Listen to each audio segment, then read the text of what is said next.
Hello student, welcome to my YouTube channel Adhyayan Guru. तो आज का हमारा टॉपिक है, जो पिछला छूटा हुआ था वही हम लोग कवर करेंगे आज के टॉपिक में। ठीक है, तो यहाँ पर हम लोगों का सेट चल रहा था। हम लोगों ने सेट के टाइप देख लिए थे, टाइप 2 देखे थे। एक तो एम्प्टी सेट देखा था यानी कि रिक्त समुच्चय देखा था, और सेकेंड हम लोगों ने देखा था एकल समुच्चय यानी कि सिंगलटन सेट। ठीक है, अब आज के लेक्चर में हम लोग थर्ड टाइप देखेंगे यानी कि परिमित समुच्चय यानी कि फाइनाइट सेट। ठीक है, तो फाइनाइट सेट का मतलब यहाँ पर हेडिंग डालेंगे फाइनाइट सेट। ठीक है, और यहाँ पर हमारी हेडिंग हो जाएगी फाइनाइट परिमित समुच्चय।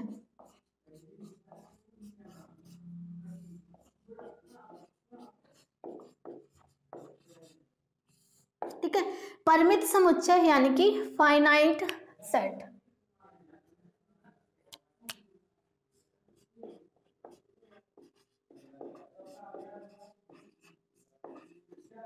ठीक है, फाइनाइट सेट देखेंगे यानी कि परिमित समुच्चय। तो परिमित समुच्चय को हम लोग समझेंगे कि परिमित समुच्चय की डेफिनेशन क्या होती है, और इसके एग्जांपल भी देखेंगे कि परिमित समुच्चय का एग्जांपल क्या हो जाएगा। ठीक है, तो डेफिनेशन तो समुच्चय की इसे पिछले वाले लेक्चर में हम लोग बता चुके हैं, और उससे अगर आपको या ये वाला लेक्चर तभी समझ में आएगा जब आप पिछला लेक्चर देखेंगे सेट का। ठीक है, और सेट से पहले एक लेक्चर कराया था हमने साइन का। साइन यानी कि उसमें बताया था हमने कि बिलोंग्स टू क्या होता है, यूनिवर्सल सेट क्या है, नॉट बिलोंग्स टू क्या है, सबसेट क्या है, सुपर सेट क्या है, उसकी डेफिनेशन बताइए, उसको समझाया है कि इसको कैसे निकालते हैं, इसको क्या बोलते हैं, बिलोंग्स टू को क्या बोलते हैं, बिलोंग्स टू का साइन क्या होता है, नॉट बिलोंग्स टू का साइन क्या होता है, सबसेट का साइन क्या होता है, सबसेट का एक्चुअल मीनिंग क्या होता है, सुपर सेट क्या होता है, सुपर सेट तो नहीं बताया। ठीक है, यहाँ पर इंटरसेक्शन बताया, यूनियन बताया, कॉम्प्लीमेंट बताया। ठीक है, तो उसको समझने की कोशिश करना और वो लेक्चर जरूर देखना क्योंकि मोस्ट इंपॉर्टेंट लेक्चर है। ठीक है, तो यहाँ पर हमने क्या थर्ड हमारा है, थर्ड है हमारा टाइप, यहाँ पर थर्ड डालेंगे। ठीक है, 2 हो चुके हैं पिछले लेक्चर में, वो भी देखना। ठीक है, तो यहाँ पर थर्ड है परिमित समुच्चय यानी कि फाइनाइट सेट। ठीक है, तो फाइनाइट सेट की डेफिनेशन क्या होती है, एक set has finite element is called finite set. ठीक है, क्या है कि फाइनाइट सेट की डेफिनेशन है a set has finite element is called finite set. और क्या, एक ऐसा समुच्चय जिसमें अवयवों की संख्या निश्चित हो। ठीक है, एक ऐसा समुच्चय जिसमें अवयवों की संख्या निश्चित हो परिमित समुच्चय कहलाता है। एक ऐसा समुच्चय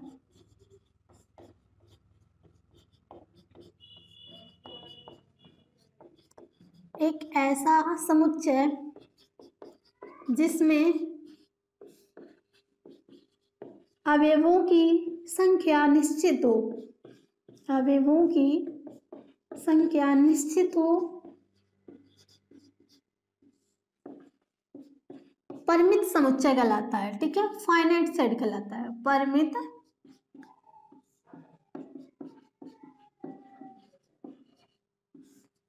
समुच्चय कहलाता है। ठीक है, a set has finite element is called finite set. और यहाँ पर इसका जब एग्जाम्पल देखेंगे तो एग्जाम्पल क्या हो जाएगी, सप्ताह के दिनों के नाम का समुच्चय, ये हमारा हो जाएगा फाइनाइट सेट। और जब हमने सेट को समझाया था तब भी हमने एग्जाम्पल दिया था कि सप्ताह के दिनों के नाम का समुच्चय। ठीक है, तो वो सेट का एग्जाम्पल है। और कौन से सेट का एग्जाम्पल है, ये हमारा फाइनाइट सेट का एग्जाम्पल है। तो एग्जाम्पल देखेंगे, एग्जाम्पल है हमारा सप्ताह के दिनों के नाम का समुच्चय। सप्ताह के दिनों के नाम का समुच्चय। ठीक है, अब इसको लिखेंगे कैसे, A is equal to curly bracket में लिखेंगे Sunday, Monday, dot dot dot Saturday.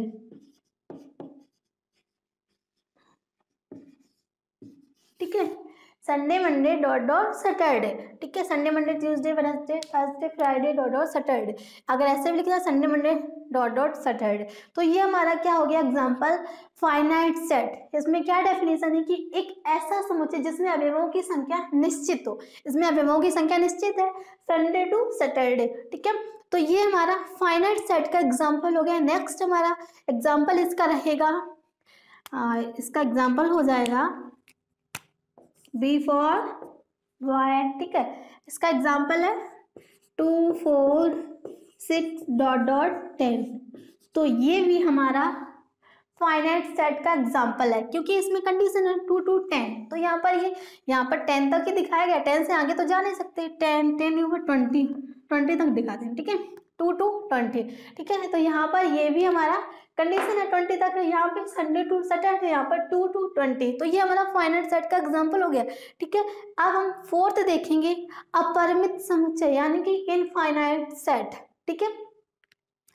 Fourth है हमारा अपरिमित समुच्चय।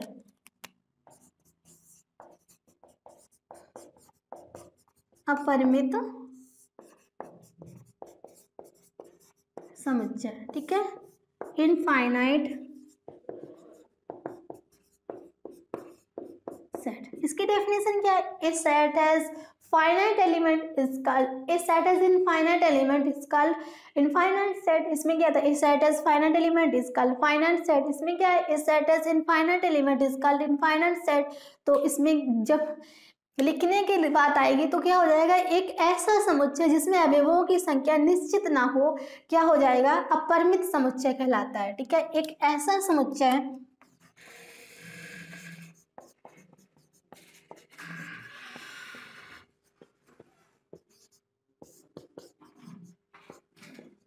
जिसमें अवयवों की संख्या निश्चित ना हो,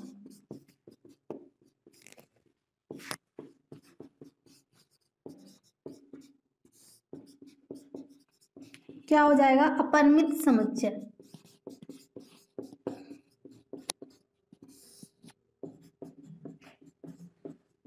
अपरिमित समुच्चय कहलाता है, ठीक है।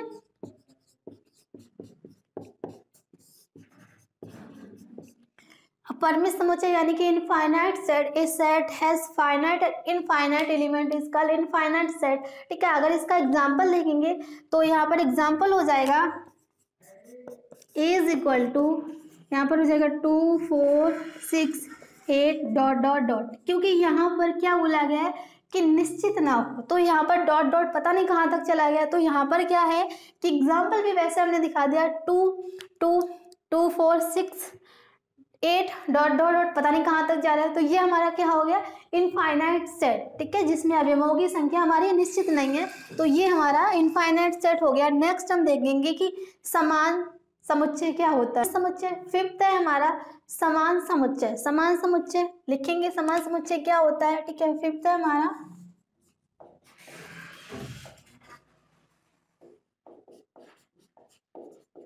समान समुच्चय यानी कि इक्वल सेट, ठीक है। इसकी डेफिनेशन क्या है कि ऐसे दो समुच्चय जिनके सभी अवयव समान हो, ऐसे दो समुच्चय जिनके सभी अवयव समान हो, समान समुच्चय कहलाते हैं। और यदि एक भी अवयव अलग है तो वे समान नहीं होंगे, ठीक है। क्या कंडीशन है कि एक ऐसे दो, एक नहीं, ऐसे दो समुच्चय जिनके सभी अवयव समान हो। तो लिखेंगे ऐसे दो समुच्चय, ऐसे दो समुच्चय जिनके सभी अवयव समान हो, सभी अवयव समान हो, ठीक है। ऐसे दो समुच्चय जिनके सभी अवयव समान हो, समान समुच्चय कहलाते हैं, ठीक है। समान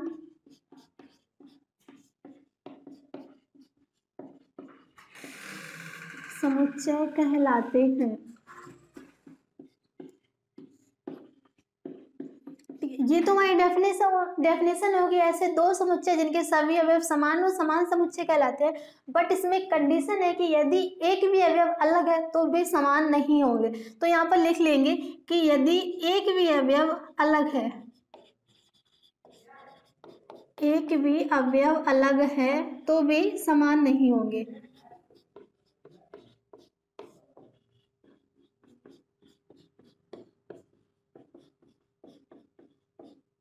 समान नहीं होंगे, ठीक है। अब इसका एग्जाम्पल देखेंगे, एग्जाम्पल से समझेंगे कि क्या होता है इक्वल सेट, ठीक है। अवयव समान नहीं होंगे, तो यहाँ पर लिखा है, डेफिनेशन लिखिए कि एक ऐसे दो समुच्चय जिनके सभी अवयव समान है समान समुच्चय कहलाते हैं, और इसमें कंडीशन दी गई है कि एक भी अवयव अलग है तो वे समान नहीं होंगे। जैसे कि एग्जाम्पल है a इज इक्वल टू 1 2 और 3, ठीक है। और v इज इक्वल टू दिया गया हमें, v इज इक्वल टू 1 2 3, ठीक है। तो ये a और b हमारे क्या हो गए, समान समुच्चय। अगर हमें c इज इक्वल टू दे दिया जाए, c इज इक्वल टू 1 2 3 3, तो क्या हमारा c होगा, क्या c भी होगा, क्योंकि c को लिखेंगे c इज इक्वल टू 1 2 3, ठीक है। तो a is equal to v is equal to c, ये हमारे समान समुच्चय के एग्जाम्पल है, यानी कि इक्वल सेट के एग्जाम्पल है। तो c हमारा 3 हमारा डबल बार लिखा था, तो c को सही से लिखेंगे 1 2 3, तो 3 वो c भी हमारा इक्वल सेट का एग्जाम्पल हो गया, यानी कि a equal b is equal to c, ये हमारे समान समुच्चय के एग्जाम्पल हो गए, ठीक है। 6 हम देखेंगे नेक्स्ट, ठीक है। हमारे कितने टाइप हो गए, हमने रिक्त समुच्चय भी देखा, सिंगलटन सेट भी देखा, एकल समुच्चय भी देखा, फाइनाइट सेट भी देखा, इनफाइनाइट सेट भी देखा और इक्वल सेट भी देखा, ठीक है। अगर ये इतने जो टाइप कराए हैं वो समझ में आए हो तो प्लीज़ कमेंट करना ना भूलें, और जो आगे के टाइप है वो अगले लेक्चर में बताएंगे कि और उप समुच्चय क्या होता है, ठीक है। उप समुच्चय के बाद घात समुच्चय क्या होता है, तो अगर आपको वो टॉपिक पढ़ना हो तो नेक्स्ट लेक्चर में देखना, ठीक है। Thank you.